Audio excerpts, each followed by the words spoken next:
आज पूर्व प्रधानमंत्री मनमोहन सिंह के निधन पर पूरे देश में शोक है। सरकार ने 7 दिन के राष्ट्रीय शोक की घोषणा की है। कल दिल्ली में डॉक्टर मनमोहन सिंह का पूरे राजकीय सम्मान के साथ अंतिम संस्कार किया जाएगा। इसलिए कल तक दुनिया भर के देशों में, भारत की एम्बेसीज और हाई कमीशंस में भी देश का राष्ट्रध्वज तिरंगा आधा झुका रहेगा। सरकार ने कल आधे दिन की छुट्टी का ऐलान किया है। कल रात डॉक्टर मनमोहन सिंह का निधन हो गया था। डॉक्टर मनमोहन सिंह की एक बेटी अमेरिका में रहती हैं, वो आज दिल्ली पहुंचने वाली हैं और इसके बाद कल डॉक्टर मनमोहन सिंह का पूरे राजकीय सम्मान के साथ अंतिम संस्कार किया जाएगा। हालांकि फिलहाल यह क्लियर नहीं हो पाया है कि पूर्व प्रधानमंत्री का अंतिम संस्कार कहां होगा, क्योंकि होम मिनिस्ट्री ने एक नोट जारी किया है जिसमें कहा गया है कि पूर्व प्रधानमंत्री डॉक्टर मनमोहन सिंह का अंतिम संस्कार कल दोपहर 11:15 बजे निगम बोध घाट पर होगा। उन्हें पूरे राजकीय सम्मान के साथ अंतिम विदाई देने के लिए रक्षा मंत्रालय को तैयारियां करने के लिए कहा गया है। लेकिन कांग्रेस अध्यक्ष मल्लिकार्जुन खड़गे ने प्रधानमंत्री को चिट्ठी लिखकर डॉक्टर मनमोहन सिंह के अंतिम संस्कार के लिए एक ऐसी जगह देने की मांग की है जहां पूर्व प्रधानमंत्री का मेमोरियल भी बन सके। दरअसल आज शाम कांग्रेस वर्किंग कमेटी की मीटिंग हुई जिसमें डॉक्टर मनमोहन सिंह को श्रद्धांजलि दी गई। इस मीटिंग के बाद ही अंतिम संस्कार के लिए जगह देने की मांग की गई। इस देश की अर्थव्यवस्था को बदला, इस देश में मिडिल क्लास की जिंदगी को बदला, इस देश में गरीब की जिंदगी को बदला, इस देश में भोजन का अधिकार लेकर आए, शिक्षा का अधिकार लेकर आए, काम का अधिकार लेकर आए, किसान के लिए उचित मुआवजा कानून का अधिकार लेकर आए, 72,000 करोड़ की कर्ज माफी लेकर आए, जल जंगल जमीन आदिवासियों और दलितों के लिए अधिकार लेकर आए। मां भारती के उस सच्चे सपूत को श्रद्धांजलि का एक बड़ा हिस्सा ये है कि उनकी अंतिम यात्रा उस स्मारक पर हो जो स्मारक दिल्ली राजधानी में बनाया जाए, ताकि उनकी अमिट याद सदैव इस देश के लोगों के साथ रहे। ये राजनीति का विषय हो ही नहीं सकता। इसीलिए कांग्रेस अध्यक्ष जी ने करोड़ों देशवासियों की भावना के अनुरूप ये पत्र लिखा है कि सरदार मनमोहन सिंह जी की स्मृति में एक उनके कद के मुताबिक 10 साल उन्होंने बतौर प्रधानमंत्री सेवा की, एक स्मारक का निर्माण हो। अब सरकार को निर्णय लेना। आज कांग्रेस पार्लियामेंट्री पार्टी की चेयरपर्सन सोनिया गांधी, कांग्रेस अध्यक्ष मल्लिकार्जुन खड़गे, लोकसभा में नेता विपक्ष राहुल गांधी, उनकी बहन प्रियंका गांधी समेत कांग्रेस के तमाम बड़े नेताओं ने डॉक्टर मनमोहन सिंह को श्रद्धांजलि दी। तमिलनाडु के CM MK. Stalin, Andhra Pradesh के मुख्यमंत्री चंद्रबाबू नायडू, तेलंगाना के मुख्यमंत्री रेवंत रेड्डी, दिल्ली के सीएम आतिशी, यूपी के पूर्व मुख्यमंत्री अखिलेश यादव, दिल्ली के पूर्व मुख्यमंत्री अरविंद केजरीवाल समेत विपक्ष के तमाम नेताओं ने डॉक्टर मनमोहन सिंह को श्रद्धा सुमन अर्पित किए।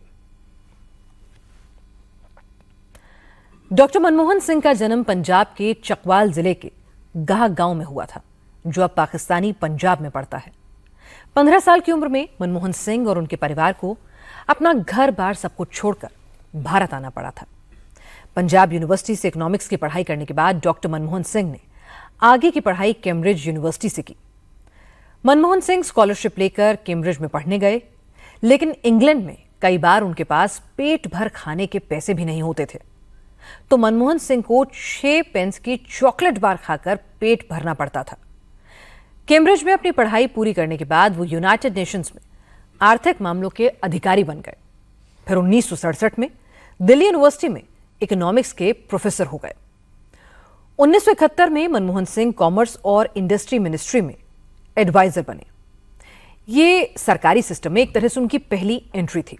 1 साल बाद 1972 में उन्हें वित्त मंत्रालय में इकोनॉमिक एडवाइजर बनाया गया। 1982 में इंदिरा गांधी ने मनमोहन सिंह को रिजर्व बैंक का गवर्नर बनाया। रिजर्व बैंक के गवर्नर का कार्यकाल पूरा करने के बाद 1985 में राजीव गांधी ने उन्हें प्लानिंग कमीशन का वाइस चेयरमैन बनाया। जब 1990 के आखिर में चंद्रशेखर देश के प्रधानमंत्री बने, तो उन्होंने डॉक्टर मनमोहन सिंह को प्राइम मिनिस्टर का चीफ इकोनॉमिक एडवाइजर नियुक्त किया। फिर इसके बाद 1991 में उन्हें यूजीसी के चेयरमैन की जिम्मेदारी दी गई। उस वक्त देश की आर्थिक स्थिति बेहद खराब थी। सरकार को देश का 46 टन सोना गिरवी रखना पड़ा था। फिर नरसिम्हा राव की सरकार बनी तो उन्होंने मनमोहन सिंह को देश का वित्त मंत्री बनाया। वित्त मंत्री के तौर पर मनमोहन सिंह ने ऐतिहासिक काम किया। देश में इकोनॉमिक लिबरलाइजेशन, आर्थिक उदारीकरण की शुरुआत की। भारत की इकोनॉमी के दरवाजे दुनिया के लिए खोल दिए। 1998 में कांग्रेस ने मनमोहन सिंह को राज्यसभा में लीडर ऑफ ऑपोजिशन बनाया। 2004 में देश के प्रधानमंत्री बने। 10 साल तक देश में गठबंधन की सरकार को सफलतापूर्वक चलाया। मनमोहन सरकार में मंत्री रहे नेशनल कॉन्फ्रेंस के अध्यक्ष फारूक अब्दुल्ला ने कहा कि वो दूरदर्शी इकोनॉमिस्ट थे। फारूक अब्दुल्ला ने कहा कि मनमोहन ने बेहद मुश्किल वक्त में आर्थिक सुधार शुरू किए, जिसकी वजह से आज भारत की अर्थव्यवस्था इतनी पावरफुल है। फारूक अब्दुल्ला ने यह भी बताया कि आज दुनिया जिस अक्षय ऊर्जा या रिन्यूएबल एनर्जी के गुण गा रही है, उसकी क्षमता को भारत में सबसे पहले डॉक्टर मनमोहन सिंह ने ही पहचाना था। आज सुप्रीम कोर्ट ने 32 दिन से अनशन कर रहे किसान नेता जगजीत सिंह डल्लेवाल की सेहत को लेकर चिंता जाहिर की और पंजाब सरकार को जोरदार फटकार लगाई।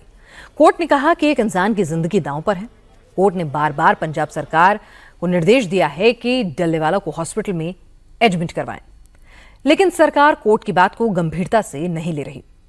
जगजीत सिंह डल्लेवाल 32 दिन से पंजाब के खनौरी बॉर्डर पर भूख हड़ताल पर बैठे हैं। 70 साल के डल्लेवाल कैंसर के मरीज हैं। उन्होंने 32 दिन से कुछ नहीं खाया है, सिर्फ पानी पी रहे हैं। उनकी हालत चिंताजनक बनी हुई है। पंजाब सरकार ने धरना स्थल के करीब मेकशिफ्ट हॉस्पिटल बनाया है, लेकिन डल्लेवाल ने हॉस्पिटल जाने से इनकार कर दिया। सुप्रीम कोर्ट के आदेश के बाद भी उन्हें हॉस्पिटल नहीं ले जाया गया। इसलिए आज सुप्रीम कोर्ट में पंजाब सरकार के खिलाफ अवमानना की पिटीशन फाइल की गई है। इस याचिका पर जस्टिस सूर्यकांत और जस्टिस सुधांशु धूलिया की बेंच ने सुनवाई की। इसमें पंजाब सरकार की ओर से कहा गया कि प्रदर्शनकारी किसान नहीं चाहते कि डल्लेवाल को धरना स्थल से शिफ्ट किया जाए। अगर सरकार सख्ती करती तो हालात बिगड़ सकते हैं। आज मध्य प्रदेश के स्कूली शिक्षा मंत्री उदय प्रताप सिंह बड़बोलेपन के चक्कर में फंस गए। रायसेन से एक प्रोग्राम में मंत्री महोदय ने कहा कि मध्य प्रदेश के स्कूलों में सैकड़ों ऐसे टीचर हैं जो खुद पढ़ाने नहीं जाते, अपनी जगह किराए पर लोगों को पढ़ाने के लिए भेज देते हैं। जोश जोश में उदय प्रताप सिंह ये भी भूल गए कि वो खुद कम से कम 500 ऐसे टीचरों को जानते हैं जो अपनी जगह दूसरे लोगों को पैसे देकर पढ़ाने के लिए स्कूल भेजते हैं। क्योंकि कार्यक्रम शिक्षक संघ का था, इसलिए मंत्री ने अपने बॉडीगार्ड का एग्जाम्पल देते हुए कहा कि जैसे उनका सुरक्षाकर्मी 24 घंटे ड्यूटी देता है, उससे टीचरों को भी सबक लेना चाहिए। ऐसा कोई रास्ता निकालना चाहिए कि शिक्षक स्कूल जाएं और बच्चों को पढ़ाएं। मैं 500 शिक्षकों को व्यक्तिगत रूप से जानता हूं जो स्कूल नहीं जाते, वो किराए से लगा रखी है लोगों ने। व्यक्तिगत रूप से जानता हूं। 100 तो मेरे जिले में ही होंगे। आज तमिलनाडु से हैरान करने वाली तस्वीरें आती हैं। कोयम्बतूर में तमिलनाडु बीजेपी के अध्यक्ष के अन्नामलई आज खुद पर कोड़े बरसाते नजर आए।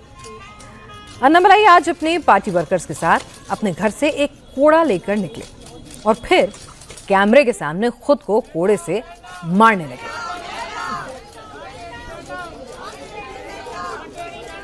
अन्नामलई ने यह विरोध प्रदर्शन अन्ना यूनिवर्सिटी में एक स्टूडेंट पर हुए सेक्सुअल असॉल्ट के खिलाफ किया था। बीजेपी इस मामले में पीड़िता को इंसाफ दिलाने के लिए लगातार प्रोटेस्ट कर रही है। एक दिन पहले ही अन्नामलई ने कसम खाई थी कि वो जब तक तमिलनाडु से एमके स्टालिन की सरकार को उखाड़कर नहीं फेंक देते, तब तक नंगे पैर रहेंगे, जूते चप्पल नहीं पहनेंगे। हालांकि स्टूडेंट से रेप के मामले में एक आरोपी की गिरफ्तारी हो चुकी है, लेकिन अन्नामलई का कहना है क्योंकि आरोपी डीएमके से जुड़ा है, इसलिए उसे बचाने की कोशिश की जा रही है।